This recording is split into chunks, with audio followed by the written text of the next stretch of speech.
Welcome viewers, thanks for tuning in to BRTV. We are getting ready for the kickoff of the Week 1 season here. Pittsburgh and Tennessee game is probably 3 hours away till kickoff here, and we're sitting here getting ready for the Week 1 card here. I'm going to talk about some stats from Week 1 from the last couple of years. These are just things to kind of make notes of here. Home faves this year are setting up with probably about 11 games on the card, home favorites here. We got Cleveland, Tampa Bay, Oakland, and as of today, Carolina also listed as home underdogs here. Last year, home favorites were 10-6 straight up, 9-7 against the spread. Favorites in 2007 were 9-5-2 against the spread. So the favorites in Week 1 have been doing pretty well the last couple of seasons here. Keep in mind, last year totals were 7-9 to the under, and totals were 5-11 in 2007 to the under. So we got a pretty strong trend towards the under in Week 1 too. Remember, a lot of the times here, these numbers have been jacked up. Here we've got some hype. We've got some big expectations for teams. Preseason, you know, it's not really something you want to go on for a lot of the stats, but I think a lot of the numbers are a little on the high side in Week 1. Bookies know that people are going to bet into some of these numbers. They can jack it up a little bit. Note for Week 1 teaser players, especially if you like betting totals. In Week 1 last year, only 4 of 16 games finished within the total scores that were even close to the over-under number posted by the bookies. So just keep that in mind here. What I'm saying is basically in 12 games last year, if you picked the right side on over or under, you didn't need to tease it to be right. So just keep that in mind here. It might be a good weekend for betting straight bets here and just limiting your action here. One of the games I'm going to talk about to start with here is the New York Jets at Houston. Houston's the only AFC team in the past decade that has not made the playoffs at least once.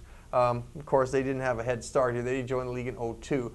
But for that to happen this year, for them to make the playoffs this year, Houston needs a strong start out of the gate. Their home opener this year is against the Jets. Houston had a bit of a rough break last year because of Hurricane Ike. They had to start the season playing on the road for 5, 6, 7 weeks. You know, they've got a chance right now here playing 3 of their first 5 games at home to start off against a Jets team that's got a new coach, a rookie quarterback here.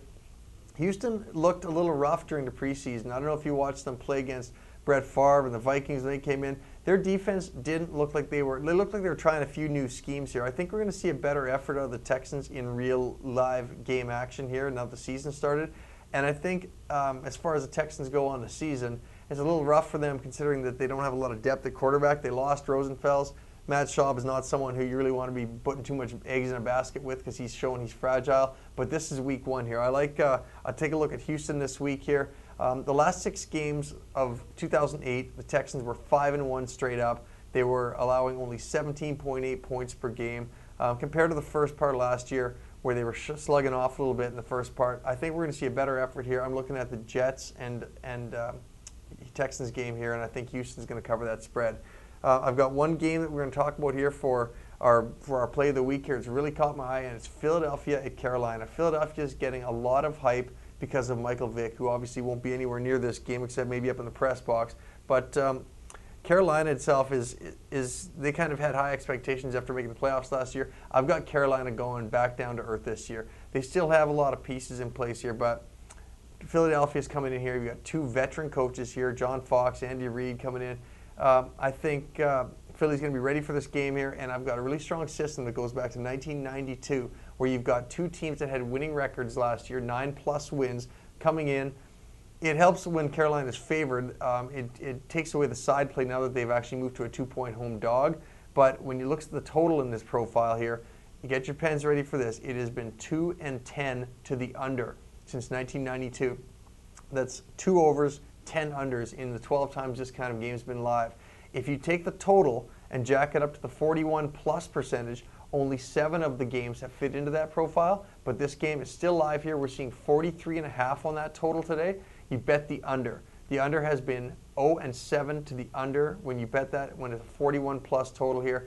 43.5, it's a good number. 44 is much better though. The most landed on number in football is 37 points. 37 points plus a touchdown is 44. If you can buy a hook up for 10 cents, get on to 44 under, this is a good chance to get in on the under for the Carolina and the Philly game. Hope you're looking forward to the Week 1 action here. We're going to be looking forward to it and posting updates throughout the week on BetRepublic's site and on BRTV. We'll see you next time.